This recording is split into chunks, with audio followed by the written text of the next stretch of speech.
All right, ladies and gentlemen, welcome back to the channel. Tonight we're talking about the Carolina Panthers, and I get it, man. They went 2-15 last season. They had one of the worst offenses in the NFL. They had one of the worst defenses in the NFL. I also think their head coach was probably the worst in the NFL. I think Dave Canales offers you a whole bunch of things. We saw what he did with Baker Mayfield and the Tampa Bay Buccaneers offense last season. Like, folks, Baker Mayfield just made a bag. He just made a fat bag. He was considered a quote unquote bust and, unfixable or whatever. And he led Tampa Bay to the postseason, and they literally took down the Philadelphia Eagles in the first round of the playoffs and kept it competitive all season, especially against the Detroit Lions, following it up with the Philadelphia Eagles playoff win. Like, Dave Canales is a really good offensive mind. And folks, at the end of the day, Bryce Young's still Bryce Young. I think a lot of people are underestimating what he is capable of. I get it. It wasn't this crazy impressive rookie season. But if you're a Panthers fan, especially, no disrespect, clearly, it's not that crazy. It really is not crazy. And Carolina has made some really nice sleepy sneaker moves, specifically on the offensive line and specifically with Deontay Johnson. And they're also kind of rerouting their defense. When they traded away Brian Burns, everybody, not Panthers fans, were losing their absolute minds. And I'm thinking to myself, like, that's worth it, dog. You don't have a first round pick this year because of the Bryce Young trade with the Chicago Bears last year. You didn't have great wide receiver options last year. Like, having 2 second round picks, Carolina's going to look a lot different. They look a lot different due to free agency. We're about 2 weeks in. But folks, like, it might not be right away. Like, I'm not saying Carolina's going to go out here and win 12 games this upcoming season, but I still have my quarterback. Bryce Young was not bad. I watched him torch my Green Bay Packers defense last season. The dude can play. And that's what we're going to be talking about in tonight's video. But before we get into it, if you guys enjoy it, be sure to hit that like button, hit that sub button for daily NFL content. Panthers fans, I apologize. This is my first Panthers video in probably a year.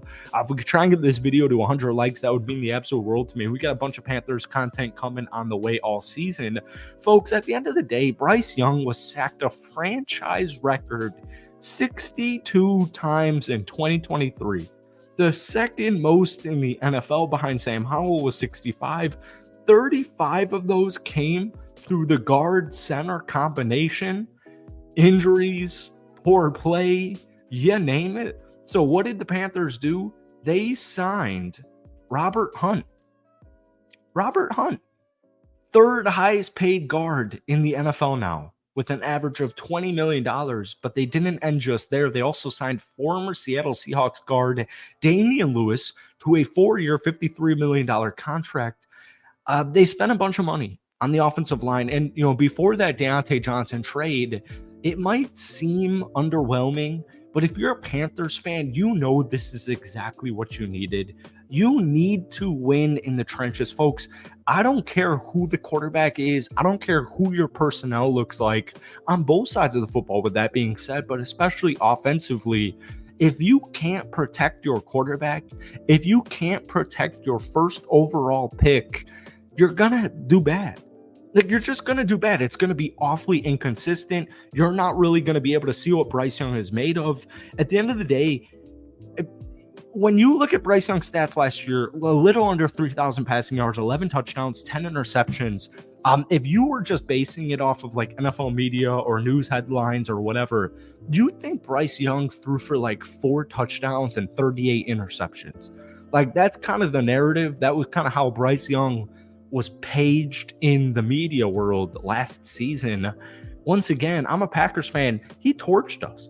I mean, he absolutely torched us. We saw glimpses. Obviously, it needs to be at a more consistent level, but a huge reason for that is because of the offensive line play. Now, another big reason for it was because of the receiver room. Adam Thielen, at the ripe age of 33 years old, 103 catches, over 1,000 yards. But outside of that, man, DJ Chark did what needed to be done. Jonathan Mingo, 43 catches, 418 receiving yards, but he saw 85 total targets. I just don't think the way the Carolina Panthers offense specifically looked last year is indicative of Bryce Young's future and Bryce Young's current talent level. It's not always going to be pretty. I get it. You get guys like CJ Stroud and the Houston Texans rattle off 10 wins and, win a playoff game against the Cleveland Browns. And you can look at yourself and be like, damn, maybe we drafted the wrong quarterback. That's not what I'm saying. And, CJ Stroud looks like a different breed, but you shouldn't write off Bryce Young because of it. I think the Carolina Panthers thus far in free agency, even before the draft, we're like a month away from the draft, I think they're severely better. And the Deontay Johnson trade made a ton of sense.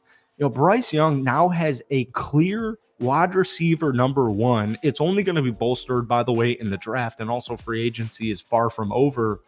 But you got a guy you traded away Dante Jackson, who was pretty much planned to be released.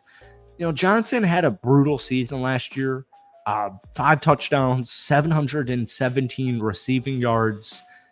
The quarterback play with the Pittsburgh Steelers last year is really the reason those stats are like god awful.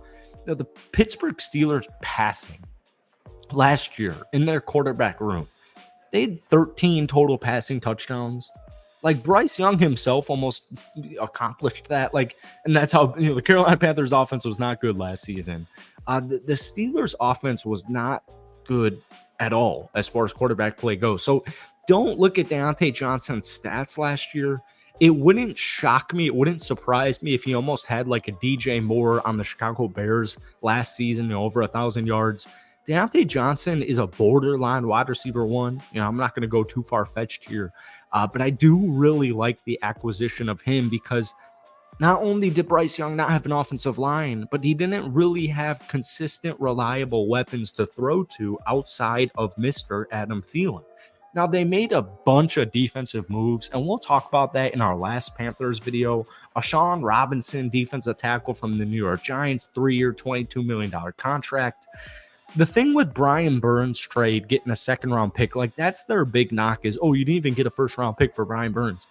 Unfortunately, man, Brian Burns didn't have a great season last year. Only 50 tackles, only 8 sacks, 16 games played, 18 quarterback hits. He's good. Brian Burns is good. Nobody's discrediting that. But I do think a trade was imminent. I think it was on the way. And I just think the Brian Burns trade was severely that's a big knock for Carolina Panthers, media, not Panthers fans, but you trade away Brian Burns for a second round pick. What are you doing there? You should have gotten a first round pick. You should have traded him 2 years ago. Coulda, woulda, shoulda, whatever. Josie Jewell, is just reliable. He played inside linebacker. Denver, last couple of seasons, he knows the system clearly. He had a career high 128 tackles. 7 of those were for a loss. You got Dane Jackson. He started 28 games in Buffalo, but he was productive. 152 tackles, 28 pass breakups, 3 picks. Last season, 58 tackles, 2 picks, 12 pass breakups in 14 starts. DJ Wonnum from the Minnesota Vikings. Got Jordan Fuller, who had a great season, 3 interceptions, 8 pass deflections, and 3 forced fumbles. We'll talk about the defense in our next video. Let me know if you guys want part 2 of this. But Bryce Young's going to be fine. And the offensive line moves, I get it. It's not crazy headliners. It needed to be done, and the offensive line is going to be so much more improved, and the offense is going to be so much more improved. It's going to be more effective. It's going to be more efficient, especially with Dave Canales being the head coach. That's for today. Hit that like button, hit that sub button. If you guys want another Panthers video, let me know down below. But guys, let me know what you're thinking about the Panthers offseason thus far. Thank you for watching. Have a great weekend, and we'll see you soon.